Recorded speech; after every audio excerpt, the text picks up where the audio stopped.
I'm Lorna from Rochester Harbour and Partners, and I was the project architect on this scheme for about 5 years.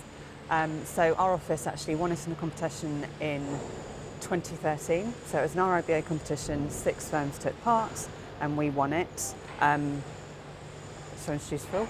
And I'm Phil Newsham. I work for the LSE. I was the project manager on the centre building scheme. Started working on it in about 2010 and saw it through to completion in 2019. Shall we go in? As the project evolved and we went to see other precedents and we talked more and more with the LSE as a client, we realised that actually there was a really good opportunity to make this space so that there was somewhere where you could have informal gathering of students, you could break away in little clusters, and also somewhere for students to gather between lectures so that they could do a bit of work, or also between seminars go from the classroom out, do some group work and then go back into the seminar room. And I think it's been really successful. What we have is, it's called catwalk style, so the lecturer sits in the middle and you have 2 opposing rakes. There's a lot of technology in this room, so you can do image capture of student screens. They can share their work. We've got projection walls, we've got writable walls all the way around so that people can do group working. The reason that the desks are slightly wider spread apart is so that you can turn around and do group working with the people behind you.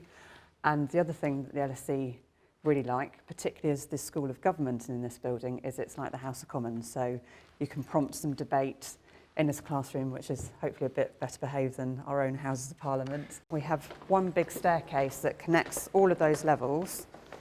And it's actually been really successful. It's quite interesting seeing how well used this stair is and how people congregate on these steps with the seating as well. And actually, as well, this space here, which is essentially just a breakout area outside the lecture theatre, how this gets used. I've been showing people around before, and there was someone practicing a flash mob down here. So students are really kind of taking it over themselves. So this originally was going to be larger and raked seating, but through discussion with the client, we concluded that actually it was better value to give a flat-floored space that would then give a lot of flexibility for how you could use it. So not only is this used as a lecture theatre, but it's also used for exams and for events as well. So although it's not as big as it originally was intended, it's actually a lot more flexible. Has a dedicated AV room at the back. Again, a huge amount of technology, repeater screens. It's set up like this is slightly inefficient way because of COVID response. So we have a 2-metre distancing between all our lectures currently. So term hasn't started yet? No, it hasn't. Another thing that's quite interesting about this space is that the ceiling, so this slab, was one of the very first things that we built because the logistics, the site is very, very constrained, so there's nowhere to turn around.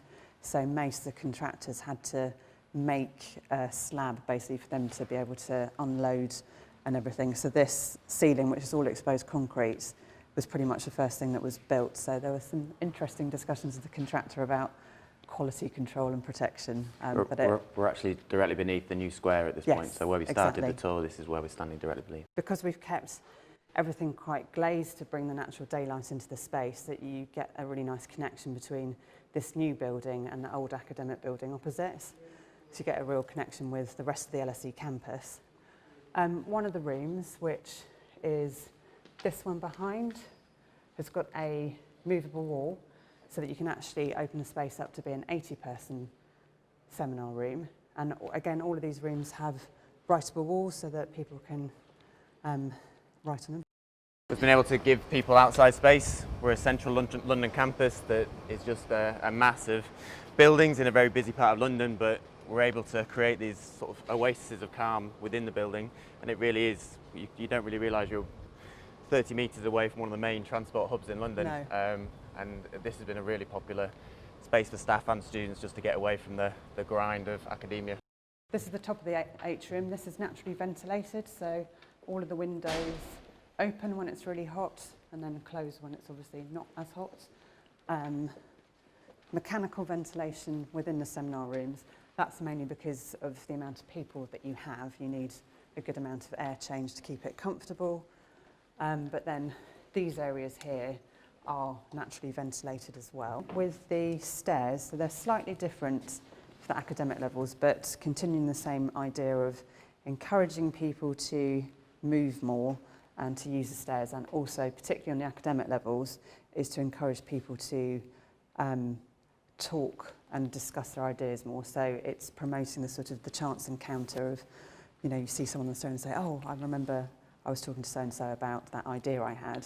Yeah, it's quite historically, That's right. The departments in the LSE have been quite siloed, and so you'd have geography would never speak to economics, but actually there could be some synergy about what they're doing. So it was really important in this building not only to create clash spaces for students, which you've seen in learning commons, etc., but within the academic departments as well, to break them out of that silo. So actually you get this cross collaboration and colleagues talking, not just about academia, but about anything, what happened at the weekend. So it's really worked successfully to create that space.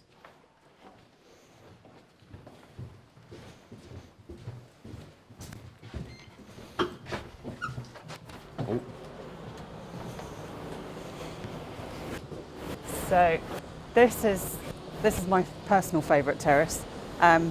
Originally this was just going to be a maintenance terrace, but then I think it was a topping out ceremony. Everyone came up here and thought that was a really missed opportunity.